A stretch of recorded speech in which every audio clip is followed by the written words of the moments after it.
मदनपुर नाम का एक गांव था जहां विक्की शहर से पढ़ाई करके वापस अपने गांव रिया से शादी करके लौटा था। दोनों बहुत खुशी से रह रहे थे। 1 साल बाद रिया गर्भवती हो जाती है। विक्की एक शाम रिया से कहता है, देखो रिया, मैं तुम्हारे लिए क्या लेकर आया हूँ। कच्ची केरी तुम्हें बहुत पसंद है ना? खट्टी खट्टी कच्ची कैरी जल्दी से मुझे खिला दो। मुझे पता था तुम्हें ये खाने का मन जरूर कर रहा होगा, इसीलिए मैं ले आया। विक्की रिया का बहुत ख्याल रख रहा था, लेकिन तभी एक बेहद डरावनी चुड़ैल इस गांव में आतंक मचाने के लिए आ चुकी थी, जिसके बाद वो पेड़ को उखाड़ देती और इंसान को हवा में उछालकर फेंक देती और कहती है, कोई नहीं बचेगा, मैं तुम सबको गुड्डा बना दूंगी, किसी को नहीं बख्शूंगी।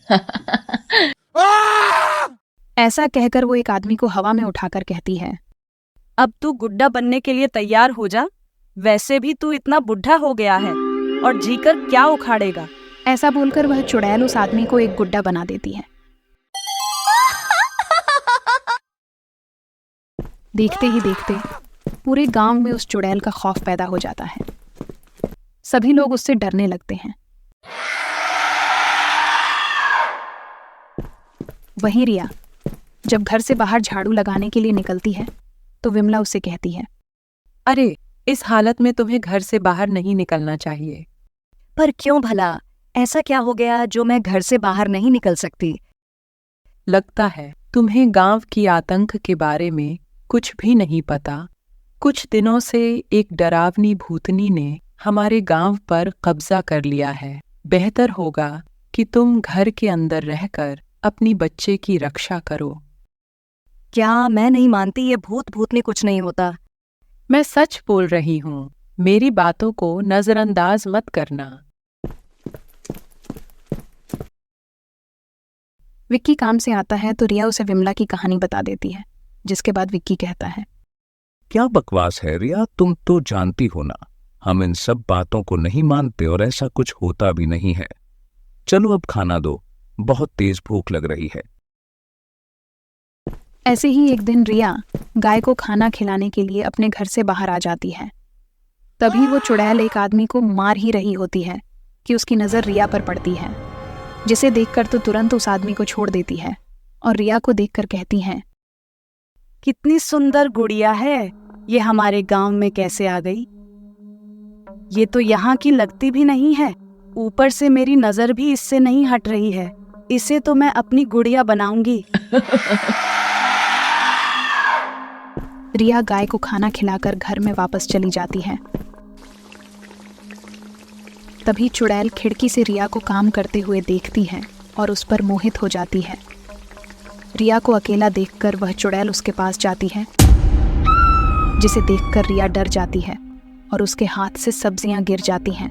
वह कहती है, भूत बचाओ, मुझे विमला ने सही कहा था, भूत होते हैं, कहीं ये मुझे मार न डालें। बचाओ मुझे, विक्की जल्दी आओ, विक्की बचाओ। वैसे तुम बहुत सुंदर हो, इसलिए अब तुम्हें मेरे साथ चलना होगा। जबरदस्ती रिया का हाथ पकड़कर वो चुड़ैल उसे घसीटते हुए ले जा रही थी। तभी विक्की अपनी बीवी को इस तरह देखकर कहता है, ये कैसे हो सकता है? छोड़ मेरी बीवी को, मैंने बोला छोड़, भूत रिया को छोड़ दे। फिर विक्की उस पर पास पड़ा, एक पत्थर मारता है। तभी वह चुड़ैल जोर से चिल्लाती है, तूने मुझसे पंगा लेकर बहुत बड़ी गलती की है। अब मैं देखती हूँ कि तू मुझे कैसे रोकता है। विक्की मुझे बचाओ, अगर हमारे बच्चे को कुछ हो गया तो। चुड़ैल उसके शरीर में घुस जाती है और कहती है, अब बता तो क्या करेगा और अपनी बीवी को कैसे बचाएगा, क्योंकि इसके शरीर पर तो मैंने कब्जा कर लिया है। अब तेरी बीवी का क्या होगा? इसे तो मैं लेकर जाऊंगी। छोड़ दे मेरी बीवी को, वरना मैं तुझे मार डालूंगा। तू मेरा कुछ नहीं बिगाड़ सकता।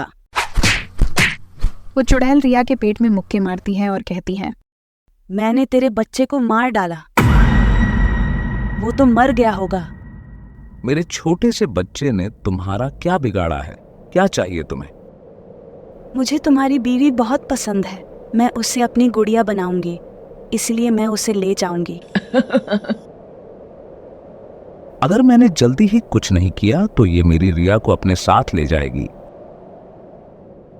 अरे मेरा बच्चा जीवित होगा या नहीं, क्या करूं, कैसे बचाऊं उसे? तभी चुड़ैल रिया के शरीर से बाहर निकलती है और रिया जख्मी हालत में रोते हुए कहती है, विक्की मुझे बचा लो, मैं इसके साथ नहीं जाना चाहती। चुड़ैल उसे लेकर चली जाती है। तभी विक्की गांव वालों से मदद मांगता है। तभी एक बुढ़िया कहती है, बेटा, इस गांव में तुम्हारी मदद कोई नहीं कर सकता, क्योंकि इस चुड़ैल ने पहले ही तांत्रिकों को मार डाला है। अब सिर्फ हनुमान जी ही बचा सकते हैं, तुम्हें उनसे मदद मांगनी चाहिए। नहीं, मैं उनकी शरण में नहीं जाऊंगा। पर क्यों बेटा? क्योंकि मैंने उनकी बहुत पूजा की है। 12 साल पहले मैं अपने माता पिता के साथ शहर जा रहा था, तब एक कार एक्सीडेंट हो गया और मेरे माता पिता चल बसे। तभी से मेरा विश्वास उन पर से उठ गया। मुझे जाना होगा, मेरी रिया खतरे में है। विक्की रिया को बचाने चुड़ैल के गुफा में जा रहा था। गुफा में जाने के बाद विक्की देखता है कि रिया के शरीर में बहुत निशान हैं। तभी रिया कहती है, जल्दी मुझे बचा लो और हमारे बच्चे को भी बचा लो। कुछ नहीं कर सकता तू, कुछ भी नहीं, ये देख। ये बोलकर चुड़ैल रिया के शरीर में फिर से आ जाती है और उस पर जुल्म करने लगती है। कभी चाकू से रिया के शरीर पर निशान बनाती और कभी कुछ करती। ये देखकर विक्की रोते हुए कहता है, प्लीज प्लीज छोड़ दो मेरी रिया को, उसके सिवा मेरे पास अब और कोई भी नहीं है। नहीं छोड़ूंगी तेरी रिया को। बेबस विक्की रिया को पकड़ लेता है, लेकिन चुड़ैल उसे लात मार देती है। अब मुझे उन्हें बुलाना ही पड़ेगा। हनुमान जी, मैंने आपके साथ बहुत गलत व्यवहार किया है, मैं उसके लिए आपसे क्षमा मांगता हूं। अब एक आप ही है जो मेरी रिया और मेरे बच्चे को बचा सकते हैं। सियापति रामचंद्र की जय, पवन सुत हनुमान की जय। तभी वह चुड़ैल उस पर चाकू से कई वार कर देती है, जिसके बाद वो बेहद जख्मी हो जाता है और कहता है, संकट मोचन हनुमान जी, अब मेरी रिया को आपको ही बचाना होगा। जय हनुमान ज्ञान गुण सागर, जय कपीस तिहु लोक उजागर, रामदूत अतुलित बल धामा, अंजनी पुत्र पवन सुत नामा। इतना कहते ही हनुमान जी वहां प्रकट होते हैं और अपने गदा से चुड़ैल को मारते हैं, जिसके बाद वो रिया के शरीर से बाहर आ जाती है।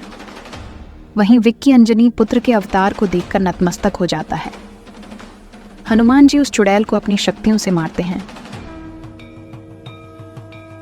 और कहते हैं, तेरा इतना दुस्साहस छुड़ैला, तूने एक मासूम गर्भवती औरत पर अत्याचार कर पाप किया। अब तेरा अंत होना निश्चित है। हनुमान जी इतना कहते ही उस चुड़ैल का अपनी शक्तियों से अंत कर देते हैं। इसके बाद रिया पर एक ऐसी शक्ति आती है जिससे रिया के शरीर पर से सारे घाव ठीक हो जाते हैं और उसका बच्चा भी जीवित हो जाता है। जिसके बाद हनुमान जी अदृश्य हो जाते हैं और विक्की फिर से उन्हें पूजने लगता है।